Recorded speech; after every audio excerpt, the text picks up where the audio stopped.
Hello दोस्तों, मेरा नाम है साहिल। लॉकडाउन जब ये आइडिया लोगों के सामने रखा गया था तो इसे बहुत ज़्यादा सपोर्ट मिला था लोगों से। इसका थोड़ा सा क्रिटिसिज्म भी हुआ था, लेकिन वो सारे फाइनेंशियल टर्म्स में हुआ था। जब लॉकडाउन पहली बार देश में इम्पोज हुआ तो देशवासियों के लिए ये बहुत गर्व की बात बन चुकी थी, क्योंकि लॉकडाउन का इम्प्लीमेंटेशन जो था वो बहुत क्विकली और डिसिसिव स्टेप था हमारी गवर्नमेंट से।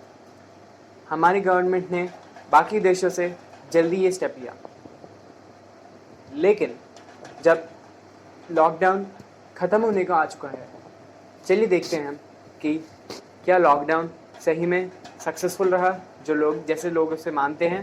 इस ग्राफ को देखिए, यह है इंडिया का कोविड-19 पर डे न्यू केसेस का ग्राफ। ये ग्राफ अगर आप गौर से देखते हैं तो दिन ब दिन बढ़ रहा है। इसका कोई घटने का नामो निशान नहीं है, कोई संभावनाएं नहीं दिख रही कि ये अभी घटेगा, लेकिन ये लॉकडाउन के बाद भी बढ़ता गया है। इस ग्राफ में स्पेन, जर्मनी, इटली और यूके, इंडिया के साथ इन देशों के भी ग्राफ्स हैं कोरोना वायरस के डेली इंक्रीज रेट्स के। तो इससे साफ पता चलता है कि बाकी देशों में लॉकडाउन करने से केसेस बहुत तेज़ी से घट गए। स्पेन, जर्मनी, यहाँ तक कि इटली के भी केसेस घट गए। जहाँ तक इंडिया की बात आती है, इंडिया के केस बढ़ते ही गए, जबकि लॉकडाउन को बहुत इनिशियल फेज़ में ही शुरू कर दिया था। लॉकडाउन जब इंडिया में शुरू हुआ तो बहुत कम केसेस थे, लेकिन जब वो ख़त्म किया गया तब तक केसेस बहुत ज़्यादा बढ़ चुके थे। कोरोना वायरस इनिशियली स्प्रेड हो रहा था, तब इंडिया को और अच्छे से प्रोटोकॉल्स देने चाहिए थे। एयरपोर्ट पे चेक सेंटर्स को और ज़ोर बनाना चाहिए था और उन लोगों को क्वारंटाइन करना चाहिए, जो उन्होंने नहीं किया, जिस वजह से कोरोना इंडिया में घुसा आया है और इस सिचुएशन का रीज़न बन चुका है।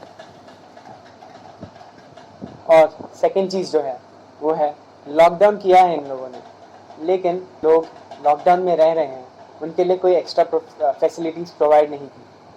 अगर ये लोग फैसिलिटीज़ ही प्रोवाइड नहीं करेंगे तो लोग लॉकडाउन में घर में कैसे रह पाएंगे। लोगों को जो अपने एसेंशियल फूड आइटम्स की ज़रूरत है वो तो उनको मिल ही नहीं रही।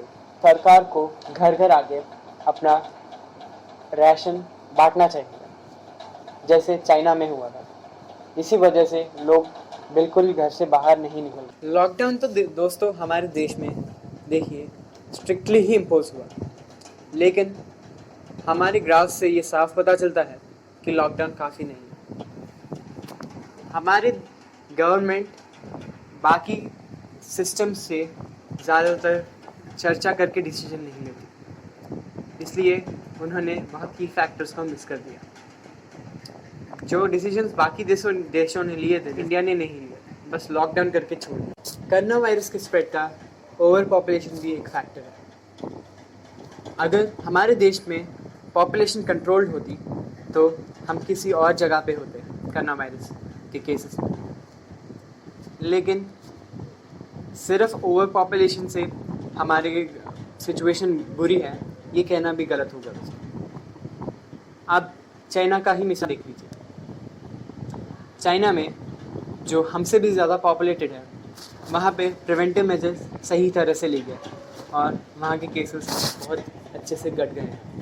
बहुत कंट्रोल सिचुएशन है अब कोविड-19 का। लॉकडाउन को खोल दिया गया है और इकनॉमी भी सही से काम कर रही है। चाइना ने जनरल हेल्थ वर्कर्स को ऑनलाइन कर दिया और मेजर्स लिए कि ऑनलाइन ही नॉर्मल कफ, कॉमन कोल्ड, ऐसी चीज़ों की इलाज ऑनलाइन हो जाए और जो इनकी दवाइयों की नीड थी वो ऑनलाइन ही डिलीवर कर दी जाए। ऐसा इंडिया में कभी हुआ नहीं दोस्तों। इसकी वजह से कॉमन कोल्ड पेशेंट्स सोच बैठे कि उनको कोरोना वायरस हो गया और वो लोग लोकल हॉस्पिटल्स में रश करने लगे। इसकी वजह से बहुत सारे किट्स वेस्ट हुए और बेकार में टेस्टिंग हुई। अगर पहले से ही स्टाफ को रखा जाता मेडिकल तो ये नौबत नहीं आती है। अगली चीज़ जो है वो है गवर्नमेंट एम्प्लॉयशिप। ये ऐसी चीज़ है जिन एम्प्लॉयज़ की ज़रूरत नहीं है उनको दूसरे काम में यूज़ करना।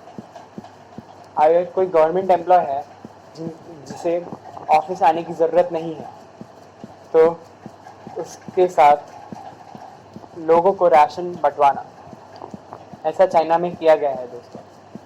और ये शायद मुश्किल है थोड़े लोगों के लिए, लेकिन अगर ये स्टेप इंडिया में लिया जाता तो बहुत अच्छे रिजल्ट्स मिलते। ये hope you guys have learn something from this. Thank you.